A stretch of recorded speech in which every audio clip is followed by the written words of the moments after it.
A gente vai seguir falando sobre o mercado de trabalho porque o home office virou uma realidade para trabalhadores do mundo inteiro nos últimos anos, principalmente depois da pandemia. Teve muita gente que precisou se adaptar e aí se adaptou tão bem a esse modelo que abriria a mão até de um salário maior só para poder trabalhar de casa. A gente vai ter mais detalhes sobre essa apuração com ela, Lucinda Pinto, que chega ao vivo da capital paulista. Fiquei curiosa com essa sua apuração, mas eu sempre me lembro daquele contexto da pandemia, Lucinda. Nós jornalistas, na maior parte, não tivemos tanto essa questão de trabalhar de casa, né? Mas eu lembro que quando a gente fazia matéria sobre esse assunto, quem ficava mais feliz eram os bichinhos de estimação. Eles adoram home office. É isso mesmo, Isabel.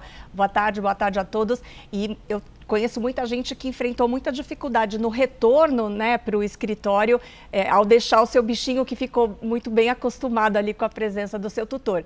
Mas o fato, Isabel, é que a gente tem notícias de que hoje muitas empresas realmente abandonaram o esquema totalmente remoto e têm optado, têm trazido seus funcionários de volta ali para o presencial, mas no esquema híbrido. Então, hoje a discussão, na maior parte das companhias, tem sido entre um modelo totalmente presencial e um híbrido.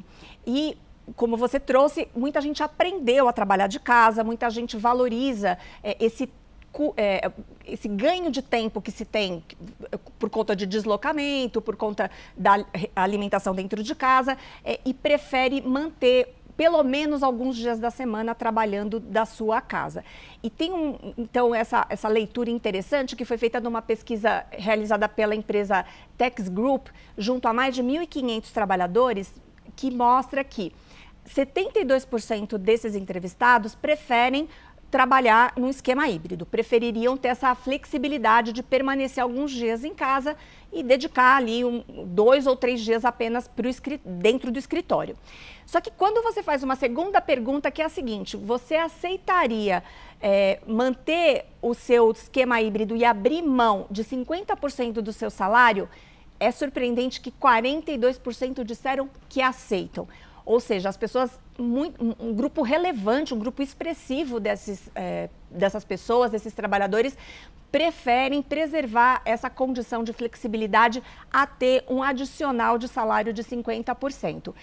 E o que se explica isso é exatamente esse custo invisível, né, do trabalho presencial, de deslocamento, de abrir mão eventualmente de um convívio mais próximo com a família, a questão de uma alimentação eventualmente mais saudável quando você está dentro de casa. Agora, aqueles que optam pelo presencial pleno, muito provavelmente estão de olho numa promessa de uma ascensão mais rápida, de um avanço na carreira mais acelerado. A questão, Isabel, é que tudo isso está dentro de um contexto de mercado de trabalho muito aquecido. Hoje você tem mais oferta, mais vagas de trabalho sendo oferecidas. A questão é que quando o mercado de trabalho começa a ficar um pouco mais apertado, acho que essa discussão sobre ficar em casa ou não talvez perca um pouco de importância, um pouco de relevância. Não, 50% é muita coisa, é isso que torna esse levantamento tão relevante, né? Porque ou a pessoa tem um salário muito alto, que a gente comentava aqui no estúdio, para poder bancar uma diferença tão grande assim no seu orçamento, né? Realmente é uma adaptação financeira muito grande que precisa ser feita. Agora, a gente entra um pouco nas discussões geracionais também, né? As gerações mais novas estão vindo mais com a cabeça de que nem tudo é sobre dinheiro. Tem muito sobre bem-estar também, sobre você ter um pouco mais ali de tempo para estar com as pessoas que você gosta, cuidar de si mesmo. Então, são cabeças diferentes e que vão estar no ambiente de trabalho e vão ter que conversar sobre esses modelos de adaptação com toda a certeza, né, Lucinda? É isso mesmo. Obrigada, viu, pela conversa. Obrigada, Isabel.